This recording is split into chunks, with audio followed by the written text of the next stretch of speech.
Bonjour, vous avez l'impression que l'argent n'est pas fait pour vous? Vous voulez optimiser votre budget et vos dépenses? Vous êtes souvent à découvert et vous souhaitez améliorer votre vision et votre gestion de l'argent? Alors, bienvenue sur Budget, le podcast qui t'aide à gérer concrètement ton budget.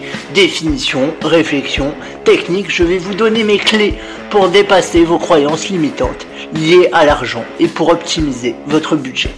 N'hésitez pas à vous abonner et à partager ce podcast. Bonjour à tous. Alors, aujourd'hui, on va voir s'il faut brûler sa carte bleue. Alors, dans un premier temps, je vais vous définir assez rapidement ce que c'est une carte bleue. Ensuite, on verra l'utilité de la carte bleue, les inconvénients. Je vous présenterai un autre système que j'appelle le système des enveloppes. Et puis, on discutera un peu plus globalement de la carte bleue. Donc, allons-y. La carte bleue, c'est tout simplement un objet électronique en plastique ou en plastique le plus souvent, avec une puce qui vous permet de régler des achats chez des commerçants qui prennent la carte bleue ou par internet. Jusque-là, tout va bien, normalement, vous devez suivre. Alors, il faut savoir qu'il y a deux types de cartes. Il y a les cartes à débit immédiat, c'est-à-dire que l'opération est tout de suite débitée sur votre compte, ou à débit différé, c'est-à-dire que l'opération n'est pas débitée tout de suite. Et notamment, il me semble que c'est les grandes surfaces qui proposent ça, où ils vous proposent de payer maintenant et que ce soit débité le mois d'après. Donc ça, alors ça existait beaucoup à une époque. Maintenant, je ne sais plus si ça existe toujours autant, mais ne le faites pas. C'est comme un crédit, ni plus ni moins. Donc, on déconne pas avec ça. On prend pas de carte bleue à usage différé. On prend des trucs à usage immédiat pour que dès que vous fassiez l'opération, elle soit enregistrée sur votre compte. Ce qui est fait est fait. Je vous rappelle qu'on ne dépense pas de l'argent qu'on n'a pas, tout simplement.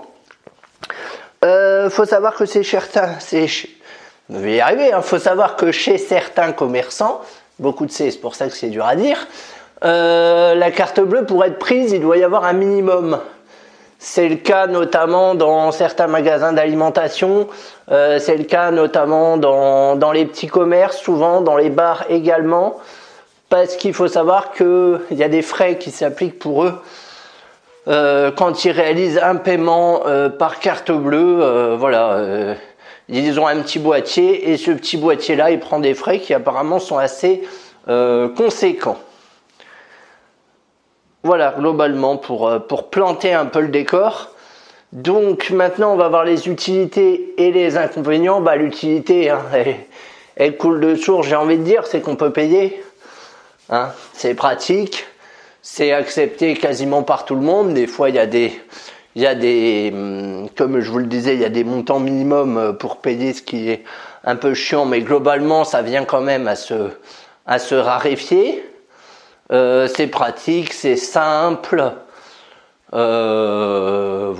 globalement, dans ce qu'il y a de positif, je vois pas quoi ajouter d'autre, tellement c'est évident et tellement ça fait partie du quotidien.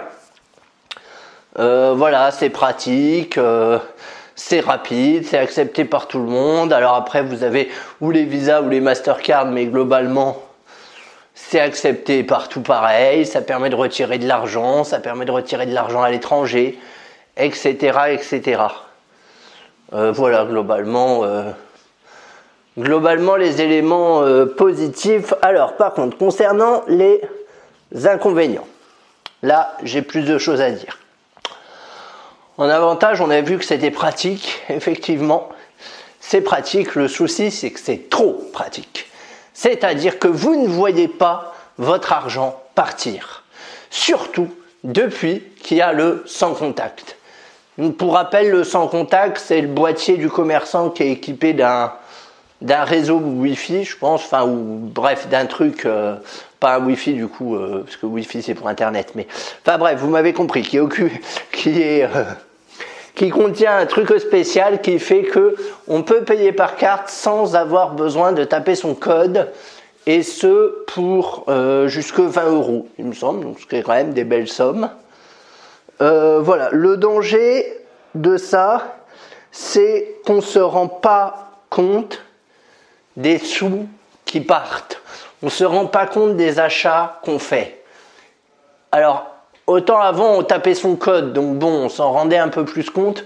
Mais alors maintenant que le sans contact, c'est quand même hyper démocratisé, il n'y a même plus ce je tape mon code, entre guillemets, je valide que les sous partent. Je ne sais pas si vous comprenez l'idée.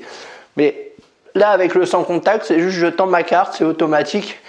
J'ai rien à faire. Ça nous met dans une situation de passivité extrême. Et ça, c'est pas bien. C'est pas bien, ça. C'est pas ce qu'on recherche. Parce que nous, on veut avoir conscience des sous qui partent. Vraiment, pour de vrai. C'est ça qui est important.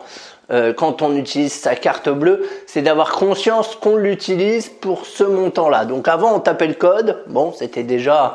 On se rendait un peu plus compte, même si c'était pas foufou. Et maintenant, avec le sans contact, bah, c'est un peu la merde. Soyons clairs. Ça devient beaucoup plus facile d'acheter des petits trucs, surtout les petites dépenses, vous savez, les petites dépenses à 1 €, à 2 €, à 3 € et tout ça, on passe la carte, hop, c'est automatique. Même plus besoin de se souvenir de son code, c'est merveilleux. L'inconvénient, c'est que du coup, on dépense plus, ou tout du moins, on ne se rend pas compte de ce qu'on dépense. Et ça, c'est un vrai souci. Ça, c'est un vrai souci. Et du coup, pour lutter contre ce souci, je vous propose un système qui est assez simple, qui fait que vous n'allez pas avoir besoin de carte bancaire, tout simplement, sauf pour retirer de l'argent. Et ce système, il part du principe que quand on paye en espèces, on se rend plus compte et on peut mieux gérer son budget. Moi, c'est quelque chose que j'ai constaté sur les courses notamment. Avant, je les payais en carte bleue. Maintenant, je les paye en espèces.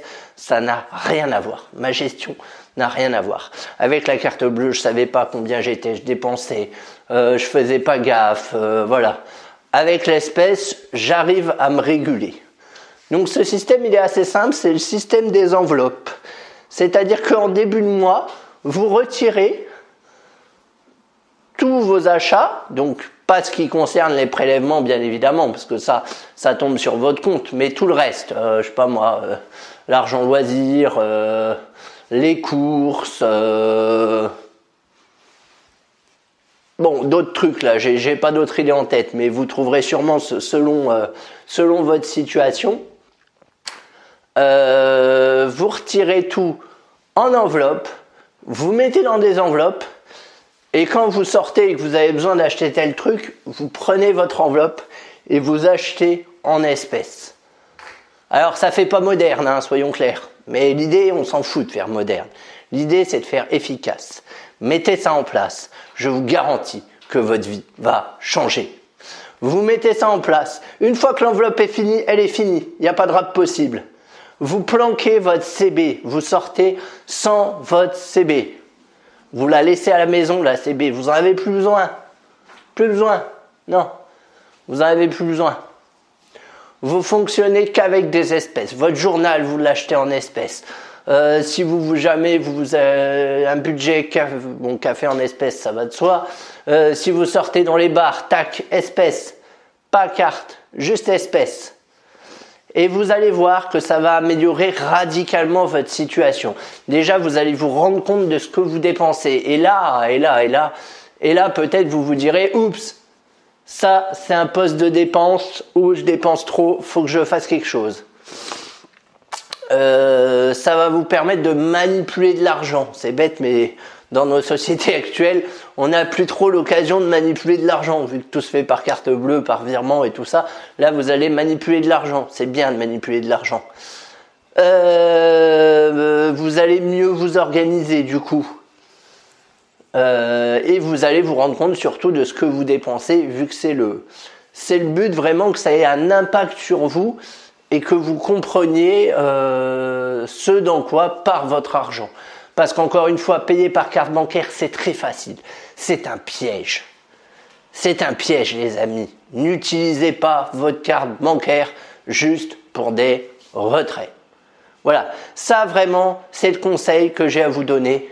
Et votre carte bleue, elle reste à la maison. Est-ce qu'on a besoin de tout le temps avoir une carte bleue sur soi? Non. Plus on a une carte bleue sur soi, plus on est tenté de faire des achats. Parce que plus c'est facile d'acheter. Vous l'aurez compris. Donc là, il y a un principe simple. Un principe très simple. Si pas de carte bleue, pas d'achat. Tout simplement. Enfin, je veux dire, il n'y a pas plus simple. Faites le test. Fixez-vous un mois sans utiliser votre carte bleue. Faites tout en espèces, retirez par avance, payez tout en espèces. Et on s'en reparle à la fin du mois. Vous allez voir les différences que vous allez avoir. Moi, c'est comme ça que j'ai réussi à me réguler sur les courses, vraiment. Parce qu'avant, on n'arrivait pas à se réguler sur les courses. On avait un budget de je sais pas combien, un truc astronomique. Maintenant, on a un budget de 200 € pour deux grâce à cette méthode. Donc, ça marche. Ça marche. Qu'est-ce qu'il y a d'autre encore? Oui, concernant les frais sur les cartes bancaires. Alors, il faut savoir maintenant qu'il y a des cartes bancaires qui sont gratuites. C'est le cas notamment de N26. Alors j'en ai déjà parlé dans l'épisode je ne sais plus combien sur les banques en ligne que je t'invite à écouter. Il y a des cartes bancaires donc qui sont gratuites comme N26 par exemple, qui est une banque allemande où il n'y a pas de possibilité de découvert, donc en plus c'est pratique. Et sinon vous avez ce qu'on appelle les néobanques, les banques en ligne, où vous avez des cartes bleues sans frais, sous réserve que vous réalisez une opération par mois, par exemple. Donc si par exemple vous rechargez votre pass Navigo avec, c'est bon, hein, vous l'avez votre opération. Ou sinon c'est facturé 3 € par mois. Ça reste quand même moins cher qu'une banque dite classique. Et en plus avec Boursorama, Fortunéo et tout ça, vous avez des RIB français, donc franchement, n'hésitez pas et débarrassez-vous de la carte de votre banque. Moi, je viens de le faire, c'est pour ça que je fais cet épisode. Je viens de le faire ce mois-ci là. J'ai envoyé un mail à mon banquier pour dire qu'on renouvelait pas nos cartes bleues. Voilà, de la banque tout du moins, parce que ça nous coûte cher, faut pas déconner. Voilà, écoute, cet épisode est terminé. J'espère qu'il t'a plu. N'hésite pas à mettre une note sur Apple Podcast. N'hésite pas à le partager. N'hésite pas à me faire un peu de pub. Et je te dis à très vite.